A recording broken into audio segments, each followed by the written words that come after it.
नमस्कार मित्रांनो, सुख म्हणजे नक्की काय असते या सिरियलमध्ये काय घडलं आहे हे आपण बघणार आहोत। नित्य फोनवर बोलत असते आणि पोलीस स्टेशनच्या दिशेने चालताना म्हणते की मला काहीच माहित नाही की काय घडले आहे। इकडे आदिराजच्या घरी विमल आणि तात्या सुटलेले असतात आणि आनंद व्यक्त करत असतात। त्यावेळेस शालिनी म्हणते की हे विसरू नका की हा आनंद माझ्यामुळे तुम्हाला मिळालेला आहे। इकडे शालिनी मनामध्ये विचार करत असते की झालेला सगळा प्रकार खोटा आहे। तुम्हाला जरी तो खरा वाटत असेल तरी ही फक्त शालिनीची जादू आहे। झालेला प्रकार खोटा, पोलीस खोटे, केस खोटी, जामीन देखील खोटा आणि सगळा प्रकार झाला तोही खोटा। हीच जादू आहे शालिनीची। शालिनी अशी बोलते। त्यात तात्या, विमल आणि आदिराज शालिनी मॅडमकडे येतात। तात्या, विमल आणि आदिराज शालिनी मॅडम कडे हात जोडतात आणि बोलतात की तुमच्यामुळेच आम्ही बाहेर पडलो, तुमचा खूप खूप खूप आभारी आहे। त्यावेळेस शालिनी पॉलिशी मारते की म्हणते की मी कोण करणारी, हे सगळं मला देवानीच करून घेतलं। मी एवढं मोठं काहीच काम केलं नाही, जे केलं आहे सगळं देवानी केलं आहे आणि शालिनी निघण्याचं नाव घेते। त्यावेळेस आदिराज म्हणतो असं कसं निघणार मॅडम तुम्ही, आमच्या घरी चला, आमचा पाहुणचार घ्या। यावर शालिनी असे बोलते की मी नंतर निश्चित येईल। त्यात तेथे नित्य येते आणि लांबूनच आदिराज अशी हाका मारते। त्यावेळेस शालिनी लगेच टोमणा मारते की इथंच होती का, इथंच लपून बघत होती का। ते म्हणते की काय झालंय मला अजून काहीच कळलेलं नाहीये, मला तुम्ही काय घडले ते सांगा। त्यावेळेस आदिराज तिला नजरअंदाज करतो आणि शालिनीशी बोलू लागतो। नित्य म्हणते मला कुणीच काही सांगितलं नाही, मला तुम्ही फोन देखील केला नाही, वेळी नित्याशी कुणीच बोलत नाही। आता तुम्ही तरी माझ्याशी बोला ना। मला घरी गेलं त्यावेळेस पाहुण्यांनी सगळं सांगितलं, सगळा घडलेला प्रकार मला कळाला। हा सगळा प्रकार कुणी केला ते मला सांगा, सत्य उलगडन की काय। म्हणून शालिनी शाळा करते आणि सगळ्यांना गाडीमध्ये बसायला सांगते आणि तुम्हाला मी घरी सोडते जाता जाता, असं देखील शालिनी बोलते। त्यानंतर सगळे गाडीमध्ये बसतात आणि नित्य खूप विनवणी करते तरी कुणीच तिच्याशी बोलत नव्हते। इकडे पाहुणी नागदेवतेची पूजा करत असते, त्याच वेळेस सगळे घरी येतात आणि तुम्हाला शालिनी मॅडमनी सोडवलं ना, खूप आनंद झाला आहे मला, असं बोलते। त्याच वेळेस तिथे अम्मा येते आणि आम्हाला गौरी म्हणजेच नित्य कुठेच दिसत नाही। विमल नागदेवतेची मूर्ती देवघरात बघते आणि खूप आनंदित होते आणि ही मूर्ती इथं कोणी आणली आहे, त्याच वेळेस नित्याने आणली आहे असं कळते। इकडे नित्या घराच्या दिशेने धावत निघत असते आणि आदिराज दारातच उभा असतो। त्यावेळेस आदिराज मध्येच अडवतो आणि नित्याला म्हणतो की थांबा मॅडम, तुम्ही माझ्या आईवडिलांचा अपमान केला आहे, त्यांची इज्जत घातली आहे, त्यांना जेलमध्ये टाकलंय, तुमचा या घरामध्ये येण्याचा दरवाजा आता कायमचा बंद आहे, म्हणतो या घरामध्ये आता पाऊल देखील टाकायचं नाही। त्यावेळेस नित्य बोलते की तू माझी बाजू का ऐकून घेत नाही, तो निर्णय एकट्यानेच घेणार आहात का, माझी बायको म्हणून नेहमी बोलतोस ना, नेहमी मी तुमच्यावर विश्वास ठेवतो आणि तुम्ही माझ्या पाठीमध्ये खंजर खूप असता। तुम्ही माझ्याशी काही केलं तरी चाललं असतं, पण तुम्ही माझ्या आयडीला आणि तात्याला जेलमध्ये पाठवलं, त्यांना पोलिसांचा मार खाऊ घातला। तुम्ही विश्वासाचे पात्र नाही आहात तर निघून जा इथून, असे नित्याला आदिराज बोलतो। घरच्यांचा विरोध असताना देखील मी तुम्हाला या घरामध्ये आणलं, तर त्याचा बदला तुम्ही असा घेतलात का।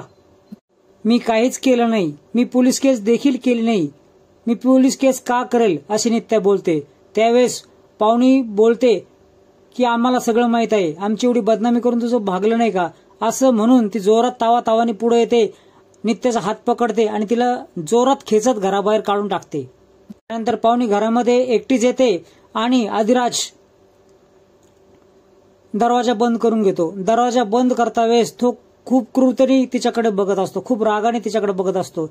नित्याला आशा असते कमीत कमी आदिराज देखील अडवल, पण नाही, आदिराजनी ते देखील केलं नाही आणि तिला घराबाहेर काढून दिलं। इतक्यात शालिनी तेथे येते आणि नित्याला खाली पडलेले बघून हसते। त्यानंतर नित्याला ती म्हणते की तू खालीच बस, तुझी जागा माझ्या पायापाशीच आहे, तुला मी आधीच बोलले होते की नागपंचमीच्या दिवशी मी तुला आदिराज मार्फत घराच्या बाहेर काढल आणि मी ते केलं, मी सिद्ध केलं की मी शालिनी आहे। यावर जोरात तिची स्टाईलने ती बोलती की शालिनी। इकडे घराच्या बाहेरून दार वाजते आणि सगळेजण आश्चर्यचकित होतात की दार कोणी वाजवलं। त्यावेळेस पाहुणी म्हणते ही अशी ऐकणार नाही, थांब मी तिचा बेतच बघते। दार उघडते ते बघती समोर शालिनी मॅडम उभा आहेत आणि शालिनी मॅडम या ना तुम्ही आतमध्ये असे बोलते. इकडे लवली आणि सत्या नित्या मॅडम जवळ येतात आणि तिच्याकडे बघू लागतात आणि घरामध्ये शालिनी मस्तपैकी बेडवर बसलेली असते आणि पाहुणी मॅडम तुमचे उपकार, पाहुणी म्हणते की तुमचे उपकार मी कधी विसरू शकणार नाही. इकडे घरामध्ये चर्चा चालू असते. शालिनी मॅडम म्हणते की माझा काय आभार मानू नका, जे घडलं ते चांगलंच घडलं, तुम्हाला नक्की कळालं की कोणता व्यक्ती कसा आहे. यावर विमल म्हणते की मला काहीच कळत नाही. तात्या म्हणतात की असे लोकांचं लेकरू आपण लग्न करून आणलंय, त्याला घराबाहेर काढणं हे योग्य नाहीये. त्यावेळेस शालिनी पुन्हा म्हणते की असं काही नाही, तिला काही वाटणार नाही. म्हणते की तात्या तुमचा हा मोठापणा आहे की तुम्ही तिला अजूनही चांगलं मानत आहात. इकडे तात्या बोलतात की एकदा तरी आपण त्यांची बाजू ऐकली पाहिजे. शालिनी मॅडम म्हणतात त्याची काही गरज नाहीये. पाहुणी देखील म्हणते की खूप आता प्रकार वाढला आहे, आता तिला या घरामध्ये ठेवायचं नाहीये. रागाच्या भरामध्ये तिने खोटी केस केली आणि तुम्हाला अडकवलं. आता ती राग गेल्यावर पुन्हा नीट व्हायचं नाटक करेल. आता तुम्हीच विचार करा, तुम्हाला झालेला त्रास पुसला जाणार आहे का. इकडे सावली देखील म्हणते की खूप ताणवायची काहीच गरज नाहीये. आदिराज म्हणतो ताणवायची गरज आपल्याला नाही, ताणवायची गरज तिला आहे. तिनेच छोट्या छोट्या गोष्टीसाठी खूप मोठं ताणवलं आहे आणि घराच्या बाहेर पडून पोलीस केस केली.